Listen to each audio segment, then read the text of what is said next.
So now that we know the Galaxie is embarrassingly slow, let's see what we can do about that.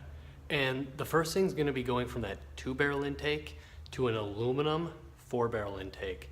Now, just because of the FE, you can see here, this is the valve cover rail. So part of the cylinder head is actually made up by the intake, making the cast iron piece about 85 pounds, and this piece around 35. So there's nearly 50 pounds savings from going from that big boat anchor cast iron intake to this one.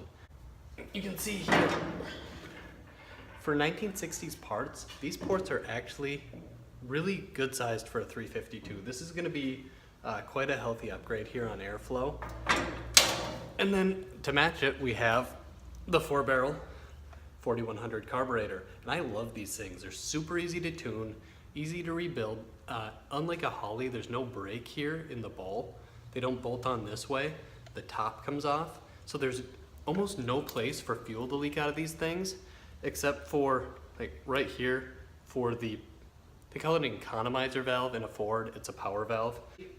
Way less problems, easier to work with than a Holly, and you get pretty good performance out of these. For my engine, this is going to be plenty. This was for a 390 that made, I believe, 340 horsepower, and I'm not even going for that much. I'm hoping for about 300 out of this project. Underneath that, I am going to use this 4-hole spacer from Transdapt. It's a plastic material, phenolic, and it has a PCV port because my Galaxie ran what's called a road draft tube out. It was a really passive system, didn't work that well, so you end up with crankcase gases and moisture and things setting in the engine. So the intake here is actually kind of hard to identify. There's no standard Ford part number on this one. What you have is a FOMOCO stamp there.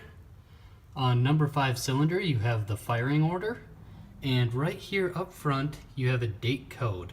This one is 1C3, meaning third day of the C month, which would be March of 1961. So March 3rd, 1961 intake. This would be a 375 horse 390 intake, which is a pretty good intake.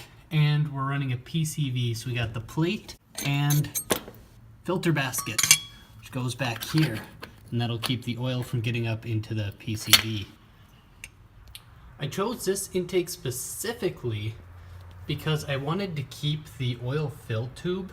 Now, not very many aftermarket intakes come with this. Blue Thunder does, but it's a bit taller and it's pretty expensive.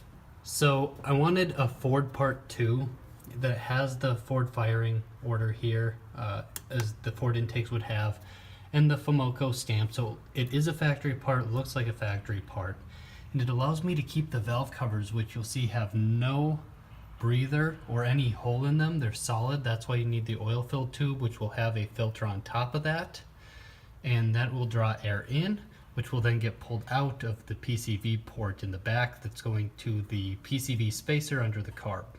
And then when the air goes in, it gotta go out. So that's where we have these guys. These are 1961, I believe. Let's look for the part number. C1AE. Yes, these were a 1961 Ford part. Again, these would have come on that 352, 360 horsepower engine. Huge ports and really nice sized primaries here. Yet they're short. These are beefy. These are actually really good for a factory part. They're going to be nice and quiet. So here is how everything is coming together. You can see I have the exhaust manifolds on. A good amount of clearance there. Everything fit really nicely. I will need new downpipes down to the resonators. I had to cut those off because they mount up differently. Heater hoses, I got the 5/8 factory. They have rib and a white stripe on them to match what would have come out of the factory, and these tower style hose clamps on everything the way it should have been to make it look even more stock than before. The hood fits nicely with the PCV spacer under the carburetor, no issues there. My 2-barrel would have had a metal piece under here that coolant ran through, So this would have pointed, this heater here would have pointed back to the carburetor, and then it would have gone out to the heater after going through the carburetor. I decided to eliminate that so that I could run the PCV, and I didn't really want the extra heat underneath the carburetor. That everything's been a nice, easy fit. All Ford factory parts, building the motor the way I believe Ford should have probably built it in the first place. Join me next time for part 4 of the series, where I'll be talking more about that Autolite 4100 carburetor and doing a full rebuild.